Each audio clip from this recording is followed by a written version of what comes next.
സാരി ബ്ലൗസിൻ്റെ കൈ നമ്മൾ പിടിപ്പിക്കുമ്പോൾ ചില മെഷർമെൻറ്റുകാർക്ക് എപ്പോഴും പറയാറുണ്ട് കൈയുടെ ഈ ബാക്ക് സൈഡ് ഈ സൈഡ് എത്ര ശ്രദ്ധിച്ചാലും നമുക്ക് ചുളിവ് വരുന്നു പറയും. ഇപ്പോൾ പലരും എനിക്ക് എൻ്റെ വീഡിയോ കണ്ട് തയ്ച്ച് നോക്കി പലരും പറയുന്നുണ്ട് എല്ലാം ഓക്കെയാണ്, ചില മെഷർമെൻറ്റുകാർക്ക് മാത്രം നമുക്ക് ഈ സൈഡിൽ ഒരു ചെറിയ ചുളിവ് വരുന്നു, ഞങ്ങൾ എത്ര നോക്കിയിട്ടും അത് മനസ്സിലാകുന്നില്ല എന്ന് പറഞ്ഞു. അപ്പം ചിലരുടെ മെഷർമെൻറ്റിന് വരുന്ന ഒരു വ്യത്യാസമാണ്. കാരണം ചിലപ്പോൾ ഒരു കൈക്ക് വരും, ആ ഒരു കൈക്ക് ഈ ഭാഗത്ത് ചിലപ്പോൾ അവർക്ക് വണ്ണം കൂടുതലോ എന്തെങ്കിലും കാണും.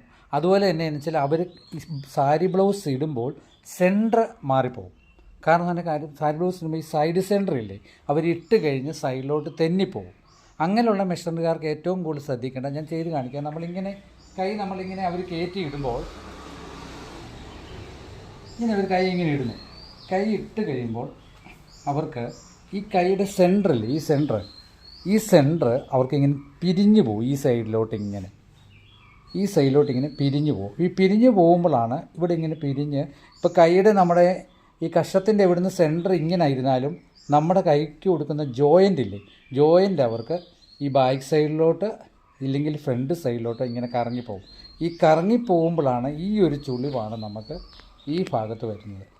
അപ്പോൾ അങ്ങനെ റെയർ മെഷർമെൻറ്റുകാർക്ക് നിങ്ങൾ എന്താ ചെയ്യണമെന്ന് പറഞ്ഞാൽ കൈ റൗണ്ടിൽ കൂട്ടിയിട്ട് കൈ റൗണ്ടിൽ കൂട്ടിയിട്ട് റൗണ്ടിൽ തന്നെ കൈ അറ്റാച്ച് ചെയ്യണം. സാരി ബ്ലൗസിൻ്റെ അളവ് ബ്ലൗസ് ഉണ്ടെങ്കിൽ അളവ് ബ്ലൗസ് നോക്കിയിട്ട് ഒരു 3/4 ഇഞ്ച് ഈ ഭാഗത്ത്, അതായത് ഈ 3/4 ഇഞ്ച് ഫ്രണ്ടിലോട്ട് നമ്മൾ കയറ്റി വെക്കണം.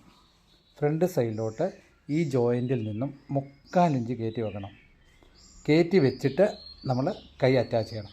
കൈ അറ്റാച്ച് ചെയ്യുമ്പോൾ ഒരു പക്ഷേ സെൻറ്റർ ഒരു ചെറിയ വ്യത്യാസം വരും, എങ്കിലും അവരിടുമ്പോൾ അത് കറക്റ്റായിട്ട് പോകും.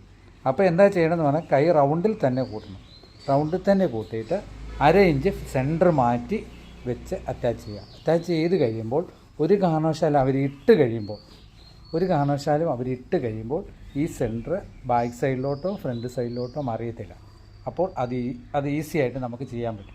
അപ്പോൾ അങ്ങനെയുള്ള മെഷർമെൻറ്റുകാരൊക്കെ വരുമ്പോൾ കഴിവതും നിങ്ങൾ എങ്ങനെയാണ് അതിൻ്റെ ഐഡിയ നോക്കിയിട്ട് അതൊന്ന് കണ്ടുപിടിക്കാനായിട്ട് ശ്രമിക്കുക. കാരണം നമ്മൾ ചെയ്യുന്ന തൊഴിലിന് നമുക്കൊരു ഉത്തരവാദിത്വം വേണം. അപ്പോൾ റെയർ മെഷർമെൻറ്റുകാരെ അങ്ങനെ നമുക്ക് നോക്കാം കേട്ടോ. എന്നിട്ട് ഇനി എന്തെങ്കിലും ഒരു കംപ്ലയിൻ്റ് ഉണ്ടെങ്കിൽ നമുക്ക് അതിൻ്റെ പരിഹാരമാർഗ്ഗം കണ്ടെത്താം. കമൻ്റ് ഇടുക, പിന്നെ വീഡിയോ ഷെയർ ചെയ്യുക, ലൈക്ക് ചെയ്യുക, സബ്സ്ക്രൈബ് ചെയ്യുക. ഇതുപോലുള്ള വീഡിയോകളുമായിട്ട് ഇനിയും ഞാൻ നിങ്ങളുടെ മുന്നിൽ എത്തുന്നതായിരിക്കും. താങ്ക്